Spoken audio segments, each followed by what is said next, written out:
Hello guys, welcome back. In today's video I'm going to show you how to make money for working. Yes, I'm right. You guys can make money for working. So for that you have to open up Google Play Store, and after coming to your Google Play Store simply go to search bar and simply search for Sweetcoin. So after searching for Sweetcoin you have to just simply select the specific application. Let me gonna tell you which one. So here is the application, you have to install it. So after installing it you have to open up. So after opening up it will ask you for your credentials, so you have to log in with your Google account. So after logging in with your Google account you have to just simply add a target of your footsteps. Now it will count your footsteps, so whenever you uh, increase or you will complete your goal, like I have set my goal to 3000 foot, so whenever I walk 3000 foot it will give me some amount of coins.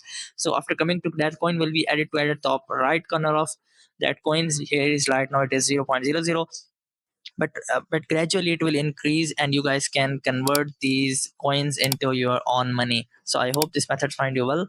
Do like, share, subscribe. Thank you so much. Bye bye.